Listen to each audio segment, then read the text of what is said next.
Welcome राजा राजेश्वरी।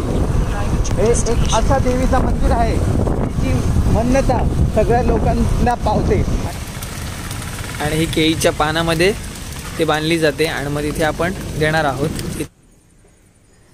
रात भरून बसणारी देवी आहे। ओके, तिला तिथेच मंदिर पाहिजे होतं पाण्यात। ओके, आणि असं म्हणतात की इथे लोक की हिचं दर्शन घेऊन डायरेक्ट आपल्या घरी जायचं। या ठिकाणी मंदिराच्या बरोबर इथे बाजूला इथे लिहिलेलं आहे की कुठला ड्रेस घालावा, कुठचा नाही, कुठची हेअरस्टाईल करून यायची वगैरे काय नाही।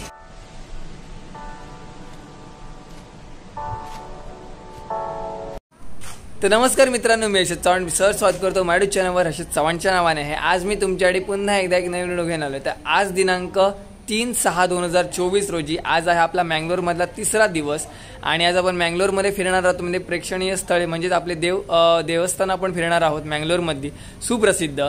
तर मला काही त्यातली नावं माहिती नाही आहे देवस्थानाची, तर आपल्याला तेच सांगेल की तिकडच्या देवळांची नावं। तेच आपण पहिल्यांदा देऊळ आपण कुठचं करणार आहोत ते म्हणजे राजा राजेश्वरी।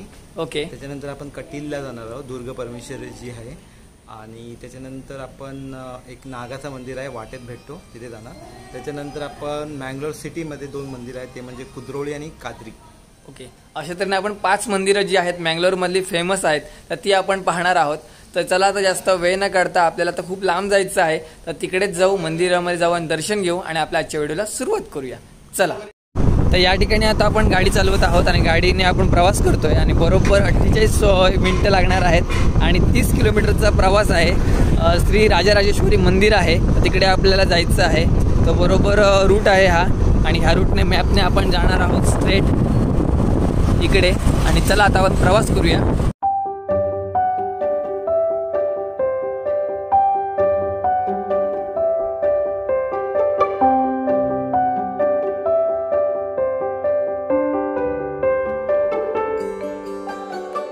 वेलकम राजा राजेश्वरी। हे एक असा देवीचा मंदिर आहे जी मान्यता सगळ्या लोकांना पावते आणि ह्या गावात ते जे भरलेलं पाणी आहे नदीचं, ते सगळं तिथे शेतांमागे मंदिरात येतं। एक दिवशी एक वेळी पूर आलेला।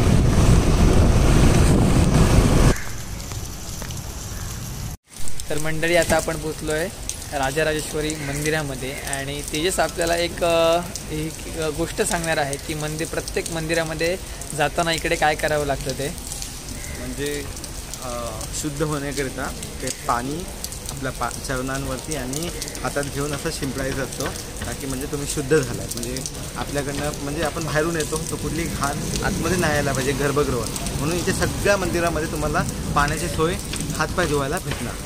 ओके, चालेल। म्हणजे ही एक चांगली गोष्ट आहे, म्हणजे हातपाय धुवूनच मंदिरामध्ये गेलं पाहिजे, इकडची ही प्रथा आहे आणि ही प्रथा करूनच आपण आता करणार आहोत आणि हातपाय धुवूनच आपण आतमध्ये जाणार आहोत मंदिराच्या आत। जर आतमध्ये आपल्याला व्हिडिओ काढायला दिला तर आपण नक्की दाखवू, नाहीतर आजूबाजूचा परिसर आपण नक्की दाखवू। चला, तर या ठिकाणी पाऊस सुरुवात झालेली आहे आणि इकडे अशा ठिकाणी आपल्याला इथे नळ आपल्याला पाहायला भेटतात आणि हातपाय धुवूनच आपल्याला म्हणजे इथे 3 ते 4 नळ आहेत, ते देऊन आपण तिथे जाऊन आपण ते शुद्ध झालो। ओके, म्हणजे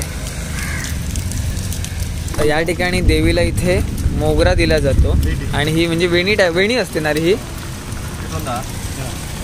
तर या ठिकाणी ते वेणी दिली जाते। आता आपण ही एक घेतोय आणि ही केळीच्या पानामध्ये ते बांधली जाते आणि मग इथे आपण देणार आहोत। इथे 80 रुपये एक आहे।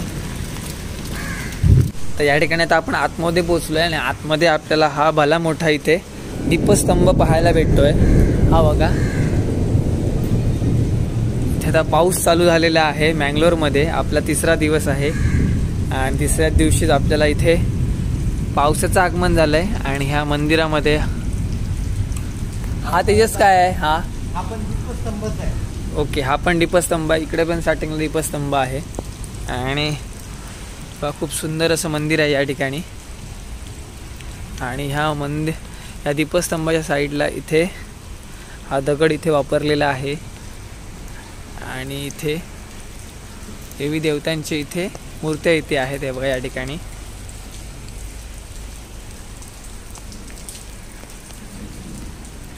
आपण श्री राजराजेश्वरी टेम्पलमध्ये आपण दर्शन घेऊन झालेलो आहोत। खूप सुंदर मूर्ती आहे, तुम्ही आवर्जून एकदा नक्की भेट द्या। मँगलोरमध्ये आलात तर ह्या मंदिराला आणि आता तेजसने फोटो काढण्यासाठी ते कॉस्ट्यूम आणलं आहे, म्हणजे घरातून आपण ते धोतर म्हणतो आणि लुंगीच ना ते म्हणतात, तर ती आम्ही आणून एक फोटो सेशन वगैरे केलेलं आहे. त्याचे फोटोज वगैरे आम्ही अपलोड करूच. आणि त्यानंतर आता इथे आल्यावर एक वेगळाच फील असतो ह्या कापडाचा, तर खूप भारी वाटतं. आणि आता आपण मंदिराच्या आजूबाजूचा परिसर बघू. आणि आतमध्ये आपल्याला शूटिंग काढता आली नाही आहे, कारण ते अलाउड नव्हतं. जर काढलं असेल तर आम्ही मोबाईल जप्त वगैरे केला जाईल म्हणून आम्ही ते काढले नाही. आता आम्ही मंदिराच्या आजूबाजूचा परिसर तुम्हाला दाखवतो आणि मंदिर कसं आहे ते तुम्ही पहा. चला. बरोबर मंदिराच्या बरोबर डाव्या साईडला श्री दुर्गप्पम राजेश्वरी मंदिर आहे या ठिकाणी. आणि हे आपलं ते मंदिर आहे. हे बघा तुम्ही पाहू शकता, इकडे सुंदर अशी मूर्ती आहे. आणि ह्या बरोबर बाजूला इथे मोऱ्याचं इथे एक मंदिर आहे वाटतं. इथे वसंता मंतपा असं नाव आहे या ठिकाणी. हे बघा, या ठिकाणी हे मंदिर आहे. या ठिकाणी खूप सुंदर आहे. आणि बरोबर त्याच्या बाजूला इथे ही बिल्डिंग आहे या ठिकाणी. आणि हे मंदिर आहे इकडेच, त्याला जॉईंटच आहे, म्हणजे मेन मंदिरच्या बरोबर बाजूला हे मंदिर आहे ते. आणि त्यानंतर इथे विविध प्रकारचे म्हणजे बेबी फीडिंग रूम, म्हणजे जे आपल्या छोटी मुलं असतात त्यांना दूध वगैरे पाण्यासाठी हा रूम केलेला आहे त्यांनी. आणि असे विविध प्रकारचे रूम आहेत, आपल्याला माहिती नाहीत कुठचे ते. या साईडला बरोबर बाजूला बिल्डिंग आहे. आणि हा इथे मला वाटतं लोकांना राहण्यासाठी, उभे राहण्यासाठी इथे हा पेंडॉल बनवलेला आहे या ठिकाणी. हा बघा, हा इथून जो स्टार्ट होतो तो इथपर्यंत आहे हा पेंडॉल. बरोबर त्याच्या बाजूला सुद्धा आहे. आणि त्याच्या बाजूला हा एक सुंदर देखावा पालखी. या ठिकाणी असे हे रथ तयार केलेले आहेत. मला वाटतं कोणताही कार्यक्रम वगैरे असेल तर हे रथ ओढले जातात वगैरे असं असेल. आणि हा आहे मंदिराच्या पाठीमागचा परिसर या ठिकाणी. हा बघा. आणि इथून आपण पुढे जातोय. ते या ठिकाणी सेवा प्रसाद सुद्धा आपल्याला भेटतो. या ठिकाणी इथे लिहिलेलं आहे बघा. आपण सकाळचं जर आलो असतो तर आपल्याला पाहता आलं असतं, पण जरा दुपारचे आलो तर आपण पाऊस सुरू झाला आहे. आणि मंदिराच्या आजूबाजूला मस्तपैकी जागा आहे आणि स्वच्छ आणि सुंदर मंदिर आहे हे. तुम्ही एकदा नक्की आवर्जून ह्या मंदिराला भेट द्या. याबरोबर मंदिराच्या उजव्या साईडला असलेलं म्हणजे हे श्री क्षेत्रपाल मंदिर आहे या ठिकाणी. छोटंसं मंदिर आहे इकडे, बरोबर मंदिराच्या बाजूलाच आहे या ठिकाणी. आणि इथे नारळ इथे ठेवलेले आहेत, कोणाचे असतील ते आलेल्या लोकांचे. त्यानंतर ही खूप सुंदर अशी मूर्ती या ठिकाणी.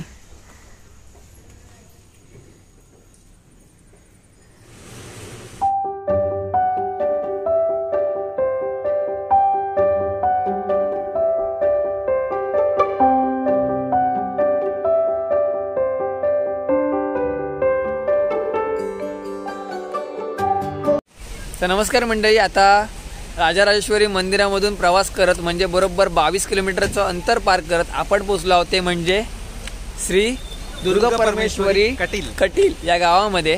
तर ह्या देवीचं आपण दर्शन घेणार आहोत. आणि त्या ठिकाणी आपण त्या पार्किंग शेडमध्ये आहोत. ह्या बघा, मंदिराच्या बरोबर समोर मोठी पार्किंग शेड आहे. तर इथे आम्ही गाडी पार्क केलेली आहे आणि आता आतमध्ये जाणार. आणि आतमध्ये मंदिराच्या गाभाऱ्यामध्ये आपल्याला फोटोज वगैरे काढता येणार नाहीत, पण आपल्याला आजूबाजूचा परिसर सुद्धा आपण एक्सप्लोर करू.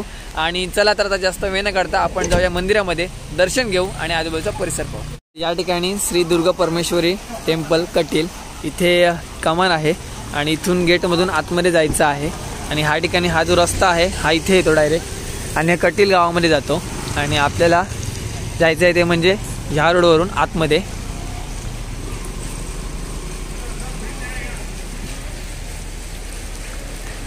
इथे इन एरिया आहे, इथून आपल्याला जायचं आहे. बरोबर इथे या साईडला इथे चप्पल स्टँड आहे. चप्पल स्टँड, चप्पल काढायची आणि या साईडला ठेवायची इकडे. आणि इथून आतमध्ये जायचं आहे. तर या ठिकाणी तुम्ही पाहू शकता की इथे जे भाविकांसाठी जी रांग आहे, आता कमी आहे, आता कोण नाही आहे, त्यामुळे इथून ओपन केलेलं आहे. इथून जी रांग अशी फिरत जाते ते इथून जाऊन ओपन होते या ठिकाणी. हे बघा. आणि बरोबर बाजूला ह्या मंदिराच्या मध्ये त्या साईडला मंदिर आहे आणि बरोबर मध्ये ही नदी वाहते बघा. ही बघा, इथून पाहू शकता इकडे. आणि ह्याचं वैशिष्ट्य काय आहे तेजस? की मानली जाते इथे की सगळ्यात राग भरून बसणारी देवी आहे. ओके. तिला इथेच मंदिर पाहिजे होतं पाण्यात. ओके. आणि असं म्हणतात की इथे लोक की हिचं दर्शन घेऊन डायरेक्ट आपल्या घरी जायचं. ओके. मध्ये वही कुठे थांबायचं नाही वगैरे काय? कुठल्या देवी देवतांचा दर्शन घ्यायला जायचं नाही. ओके ओके चालेल. तर आपण पहिल्यांदा दर्शन घेऊ, आतमध्ये जाऊ. म्हणजे देवीचा वगैरे हा तुम्ही फोटो पाहता इथून बाहेरच आहे. आतमध्ये आपल्याला अलाउड नाही की फोटो वगैरे काढण्यासाठी, पण इथूनच आपण बाहेरून पाहू आणि आजूबाजूचा परिसर सुद्धा पाहू. आणि आतमध्ये हे काय आहेत, सेवा रिसीट काउंटर वगैरे काय आहेत? तुला अगर पूजा वगैरे करायची असेल ओके. हाँ, नीचे तक वहाँ पे अंदर तक. ओके. गर्भगृह में नहीं. ओके ठीक आहे. मतलब म्हणजे हे जे आहे ते तुम्हाला पूजा विधी करायची असेल तर काय करायचं, तर इथे या काउंटरला जाऊन इथे करायची, तिथे ब्राह्मणकडे जी रिसिप्ट देऊन ते पूजा करणार. ओके चालेल चालेल ठीक आहे. इथे बायकांसाठी हे देवीचं मंदिर असल्यामुळे त्यानं तुम्हाला इकडचं सिल्क साडी वगैरे तुम्हाला भेटणार. Okay okay. तर ह्या साईडला जर तुम्ही आतमध्ये सिल्क साड्या ज्या काय असतात ते ह्या ठिकाणी आपल्याला भेटू शकतात. ओके. आणि जसं मी म्हटलं की इथे कर्नाटकामध्ये आणि दक्षिण कन्नडामध्ये सगळ्या मंदिरमध्ये आधी पाय आणि हात धुवून आतमध्ये जायचं असतं. तर सगळ्या इथे ती सिस्टीम आधीच केलेली आहे इकडे. या ठिकाणी मंदिराच्या बरोबर इथे बाजूला इथे लिहिलेलं आहे की कुठला ड्रेस घालावा, कुठचा नाही, कुठची हेअरस्टाईल करून यायची वगैरे काय नाही असं लिहिलेलं आहे. आणि कुठचे कपडे घालावे हे बघा इथे. आणि मुलींनी कुठचे घालायचे, मुलग्यांनी कुठचे घालायचे असं लिहिलेलं आहे इकडे. आणि हे करून आपण आतमध्ये जाणार, म्हणजे कुठच्याही मंदिरामध्ये प्रवेश करताना हातपाय धुवूनच आतमध्ये यायचं आहे. या ठिकाणी पाण्याची सोयसुद्धा केलेली आहे, आणि आपण हातपाय धुवू आणि नंतर मंदिरामध्ये दर्शन घेऊ. पाणी घेऊन गंगे बोलून आपण शुद्ध होतो. ओके. केलेलं आहे. या ठिकाणी तुम्ही पाहू शकता, बघा ही जी नदी अशी वाहते इथे, इथून ती डायरेक्ट बाहेर पडते, ती पुढच्या गावाला जाऊन मिळते. हो. ओके. या ठिकाणी असं आहे. आणि तुम्ही पाहू शकता इथे आता पाऊस नुकता लागलाय म्हणून आता पाणी आलंय. आणि जर जास्त असेल आलाय की भरून पाणी. ओके. म्हणजे जून जुलैमध्ये जेव्हा आपण येऊ इथे आपल्याला इथे पाण्यासाठा भरपूर भेटेल. आणि आता आपण आतमध्ये जाऊ, दर्शन घेऊ आणि आजूबाजूचा परिसर पाहू. इकडे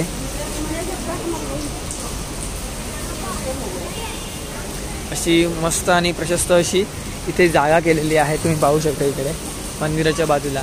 आणि हे असं मंदिर आहे या ठिकाणी, सिंधुदुर्ग परमेश्वरी मंदिर. आणि हा जो समोर तुम्ही पाहताय हा देवीचा फोटो आहे. या ठिकाणी आतमध्ये अलाउड नाही आहे, पण ह्या ठिकाणी हा समोरचा पॅसेज बघा, तुम्ही पाहू शकता इकडे. ते भाविकांना बसण्यासाठी इथे बेंचेस वगैरे केलेले आहे, तुम्ही ह्या ठिकाणी सुद्धा बसू शकता. तर खूप सुंदर असं टेम्पल आहे इकडे. तर मंडळी आता आतमध्ये दर्शन घेऊन झालेलं आहे. तर खूप सुंदर अशी देवी आहे. आतमध्ये गाभाऱ्यामध्ये कुठचाही प्रकाश म्हणजे लाईटची सुविधा नाही आहे, पण आपल्या दिव्याच्या प्रकाशामध्ये ती देवी खूप छान दिसते, सुंदर दिसते. तुम्ही त्या ह्याच्यामध्ये LED स्क्रीनवर तुम्ही पाहणार आहात. आणि त्यानंतर आपल्याला जर प्रसाद घ्यायचा असेल इकडे देवीचा, तर या ठिकाणी अशी 2 हे असतात लाडू. ते लाडू आपल्याला 20 रुपयाला एक आहेत, म्हणजे 2 घेतले आम्ही 40 रुपयाला. तर ही रिसीट देऊन आतमध्ये द्यायची. आतमध्ये सुद्धा गेल्यावर आपल्याला व्हिडिओ काढता येणार नाही आहे, पण आपण ही रिसीट घेऊन आतमध्ये जाणार आणि ते प्रसाद घेणार. तर चला पुन्हा आतमध्ये जाऊ, दर्शन घेऊ आणि तो प्रसाद घेऊन आपण बाहेर येऊया. तर या ठिकाणी बरोबर मंदिराच्या समोरच ही नंदी गोशाला आहे. तर या ठिकाणी तुम्ही चारा वगैरे देऊ शकता. इथे वासरूसुद्धा आहेत, गायी पण आहेत. या ठिकाणी तुम्ही चारा वगैरे देऊ शकता. आणि त्यानंतर इथे समोरच इथे डायनिंग हॉल आहे इकडे. आणि तर इथे ऑफिस आहे आणि ते इथे प्रशस्त अशी जागा ठेवलेली आहे.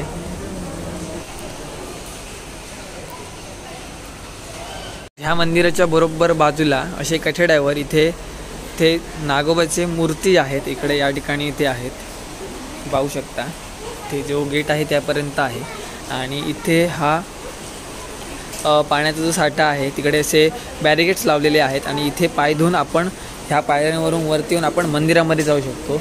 इथे लेडीजसाठी इथे चेंजिंग रूमसुद्धा आहे. त्यानंतर इथे वरती आहे तो म्हणजे डायनिंग रूम, म्हणजे जेवणाची सुविधा इथे वरती आहे. आणि तुम्ही पाहू शकता ही जी मगाशी आपण नदी तिकडून पाहिली, इथे वाहत पुढे जाते या ठिकाणी. तर या ठिकाणी तुम्ही पाहू शकता इथे एलिफंट शेड आहे या ठिकाणी. आणि ही जी एलिफंट शेडमध्ये आत्ता हत्ती नाही आहे आणि तो आशीर्वाद देतो असं तेजस म्हणतो, कारण गेल्या टायमिंगला तेजस जेव्हा गेलेला तेव्हा त्यालासुद्धा म्हणजे असे प्रत्येकाला आशीर्वाद देतो. आणि इथे ती शेड आहे, त्या शेडमध्ये अशी ही जागा आहे, त्यामुळे तो एलिफंट असतो. पण आता या ठिकाणी नाही आहे. आणि इथे ही गौशाळा आहे. इथे गाई गुरांना इथे ठेवलं जातं आणि इथे आपण त्यांना चारा वगैरे देतो या ठिकाणी आहे आणि खूप सुंदर आणि प्रशस्त ही जागा आहे.